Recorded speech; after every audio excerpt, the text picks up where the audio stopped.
Sparky Coach, what's up? Whether you're driving, flying, On a walking, train? On a running, train?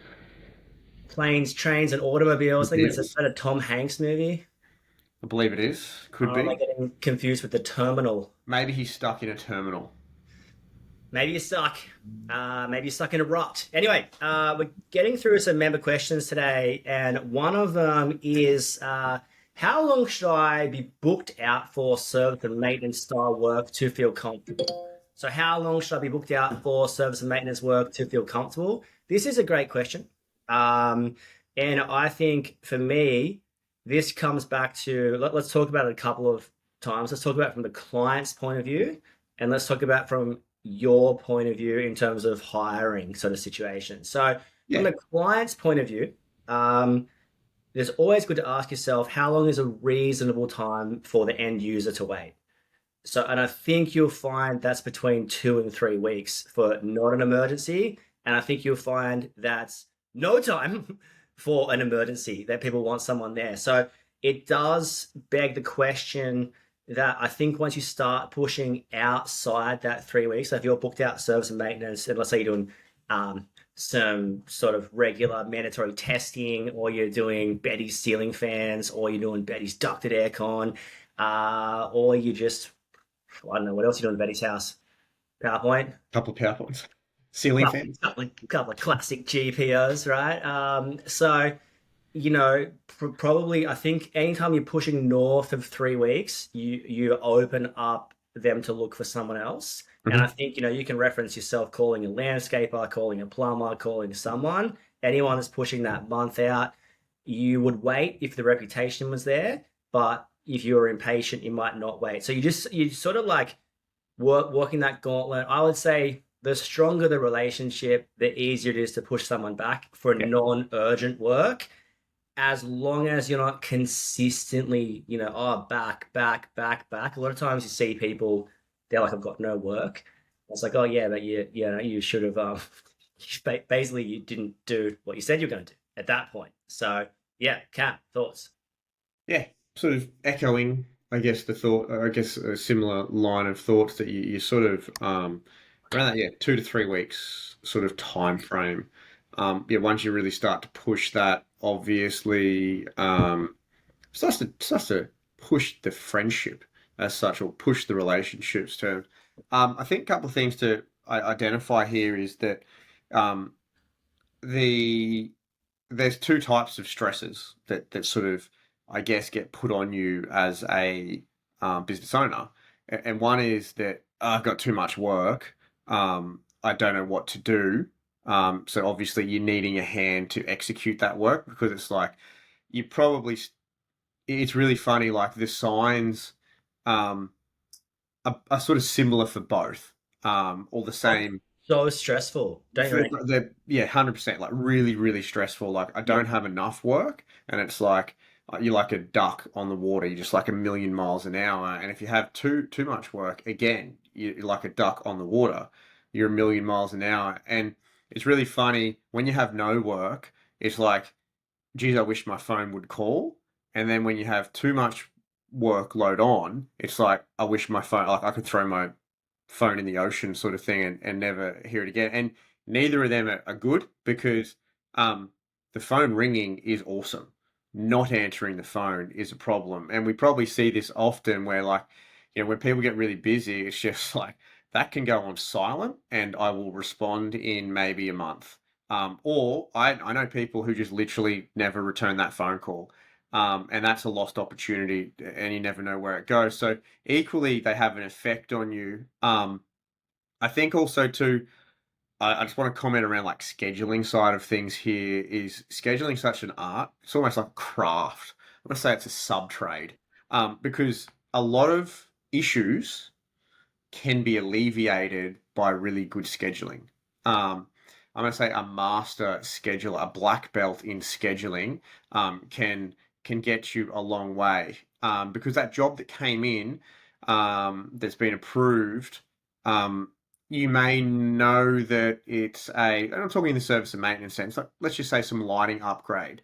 Having an understanding of what's required, like do they need notice? What's the access like? Do you have to shut down sections? Are they going to lose power?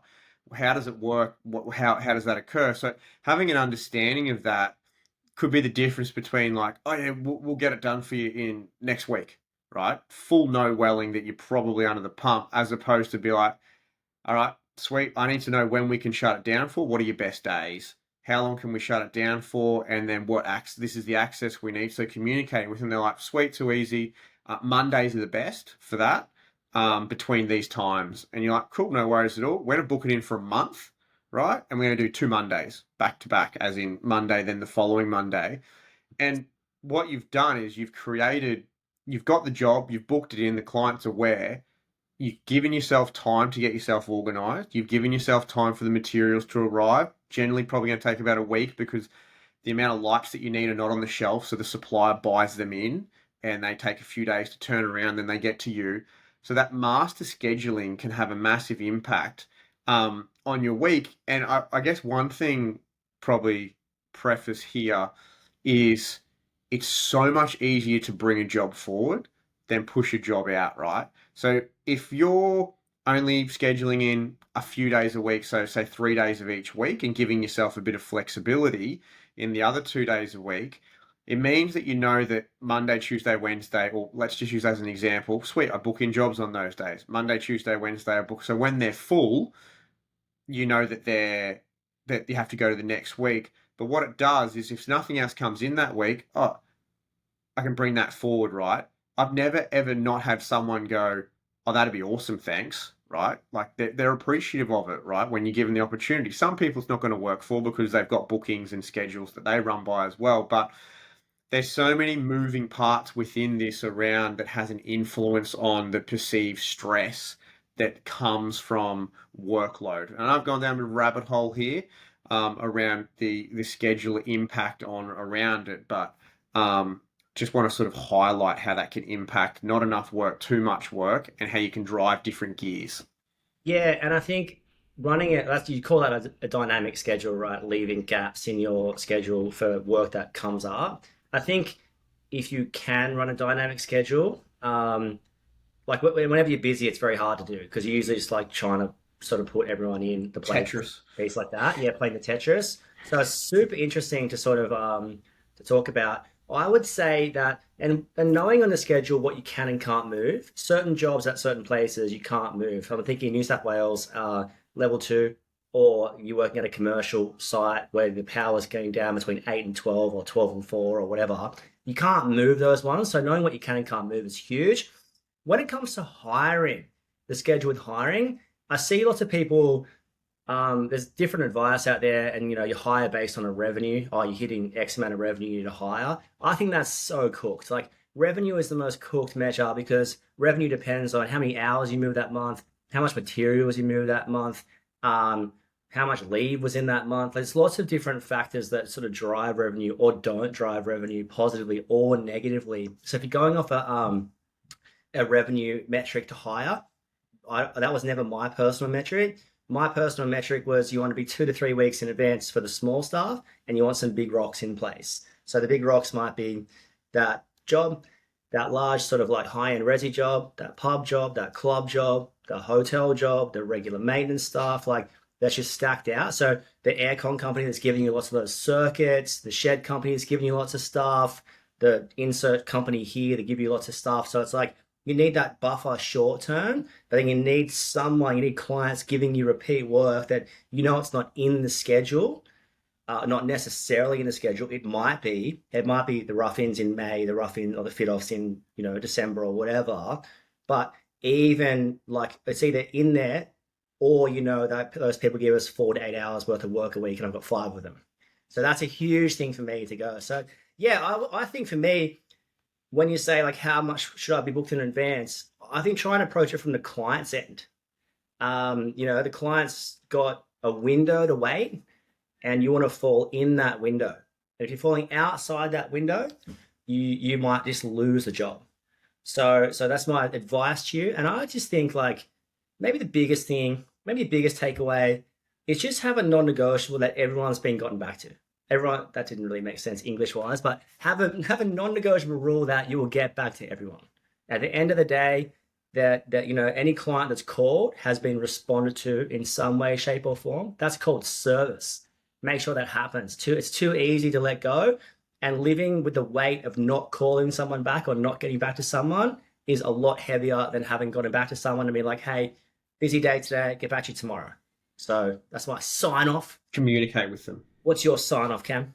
I mean, it's obviously the line of like the communication is super super important.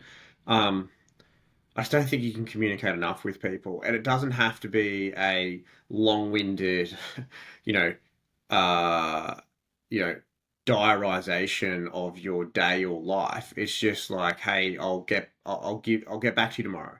Or people just want to be heard, like they just want to be felt like they've been heard and communicated with. Really simple, to communicate with them. And I think also too on that front around having an understanding of like what do you stand for as a business? I guess first and foremost, what do you want to be known as? Do you want to be known as the person who is reliable and dependable and you communicate well? Or are you the person who is just ad hoc and just like, hey, I'm here. And they're like, we didn't know you were coming ever. The job's been done. That's so thanks for coming. But anyway, Is that's there okay. anything more embarrassing than calling someone? It's definitely happened to me before. They'd be like, "Oh yeah, cool, I can get that job in," and they're like, "Oh, we had that done 3 weeks ago." It's 6 months like, ago. Yeah. okay, sweet, I get it, I get it. Which Great. is So totally fine. Yeah. yeah, it's. I mean, look, it happens, but don't let the right clients down. No. Too easy. It's too many times. It's too easy to let the you letting the good people down and keeping the loudest people are normally the not Average. great clients, the Yeah. average bad clients. So look after yourselves. We'll see you soon. Sweet. Peace. Cheers.